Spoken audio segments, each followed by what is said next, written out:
ಇನ್ನು ಹಾಸನ ಜಿಲ್ಲೆ, ಈ ಹಾಸನ ಜಿಲ್ಲೆಯ ಭಾಗದಲ್ಲಿ ಕಾಡಾನೆಗಳ ಕಾಟ ತಪ್ಪಿದ್ದಲ್ಲ, ರಸ್ತೆಗೆ ಬಂದ್ಬಿಟ್ಟಿದೆ ಈಗ ಕಾಡಾನೆಗಳ ಹಿಂಡು. ಹಾಗಾಗಿ ಅಲ್ಲಿನ ಸ್ಥಳೀಯರು ಬೆಚ್ಚಿ ಬಿದ್ರು. ಹಾಸನ ಜಿಲ್ಲೆ ಬೇಲೂರು ತಾಲೂಕಿನ ಹಿರಿವಾಟಿಯಲ್ಲಾಗಿರೋ ಘಟನೆ ಇದು.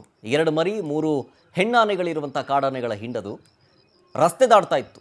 ಆ ವಿಡಿಯೋ ಮೊಬೈಲ್ನಲ್ಲಿ ಸರಿಯಾಗಿದೆ, ಸೋಷಿಯಲ್ ಮೀಡಿಯಾದಲ್ಲೂ ವೈರಲ್ ಆಗ್ತಾ ಇದೆ. ಸ್ಥಳಕ್ಕೆ ಅರಣ್ಯ ಇಲಾಖೆ ETF ಸಿಬ್ಬಂದಿಗಳು ಭೇಟಿಯನ್ನು ಕೊಟ್ಟಿದ್ದಾರೆ. ಮರಿಗಳಿರೋದ್ರಿಂದಾಗಿ ದಾಳಿ ಮಾಡೋ ಸಾಧ್ಯತೆ ದಟ್ಟವಾಗಿರುತ್ತೆ. ಯಾಕೆಂದರೆ ತನ್ನ ಮರಿಗಳು ಅಂತಂದರೆ ಭಾರಿ ಕೇರ್ಫುಲ್ಲಾಗಿ ಹ್ಯಾಂಡ್ಲ್ ಮಾಡುತ್ತೆ.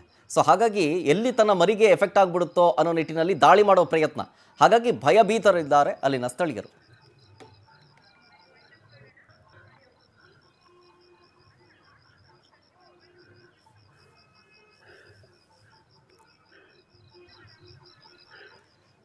ನೋಡಿ ಹೇಳ್ತಾರೆ ಕಾಡಿನಿಂದ ನಾಡಿಗೆ ಬಂದಿದ್ದು ಅಂತ. ಇಲ್ಲ ಇಲ್ಲ ಇಲ್ಲ, ನಾವೇ ಈ ಕಾಡನ್ನು ಒಡೆದು ಚಿಂದಿ ಚಿತ್ರಾನ್ನ ಮಾಡಿಬಿಟ್ಟು ನಾಡು ಮಾಡ್ಕೊಂಡಿದ್ದೀವಿ.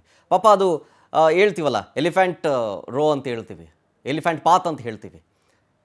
ಅದೇನೇ ಬಹಳ ವರ್ಷಗಳಿಂದ ಅಲ್ಲಿ ಪಾಪ ಅದಕ್ಕೆ ಆಹಾರ ಸಿಗ್ತಾ ಇತ್ತು. ಅಲ್ಲಿ ನಾವು ರೋಡ್ ಮಾಡ್ಕೊಂಡಿದ್ದೀವಿ, ಬಿಲ್ಡಿಂಗ್ ಕಟ್ಕೊಂಡಿದ್ದೀವಿ.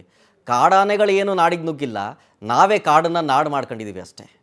ಸೊ ಈ ಸಮಸ್ಯೆಯಿಂದಾಗಿ ಹೌದು, ಆಬ್ವಿಯಸ್ಲಿ ಈ ಆನೆಗಳಿಗೂ ಅಷ್ಟೇ ಭಯ ಇರುತ್ತೆ, ಎಲ್ಲಿ ತನ್ನ ಮರಿಗಳ ಮೇಲೆ ದಾಳಿ ಮಾಡಿಬಿಡ್ತಾರೋ ಮನುಷ್ಯರು ಅಂತ. ಹಾಗಾಗಿ ಅವರು ಆನೆಗಳಿಗೂ ಕೂಡ ಭಯ ಇರುತ್ತೆ. ಸೊ ಹಾಗಾಗಿ ಇದನ್ನು ಸಿಚುವೇಶನ್ನ ಹ್ಯಾಂಡಲ್ ಮಾಡಬೇಕಷ್ಟೇ ಅರಣ್ಯ ಇಲಾಖೆ ಅಧಿಕಾರಿಗಳು.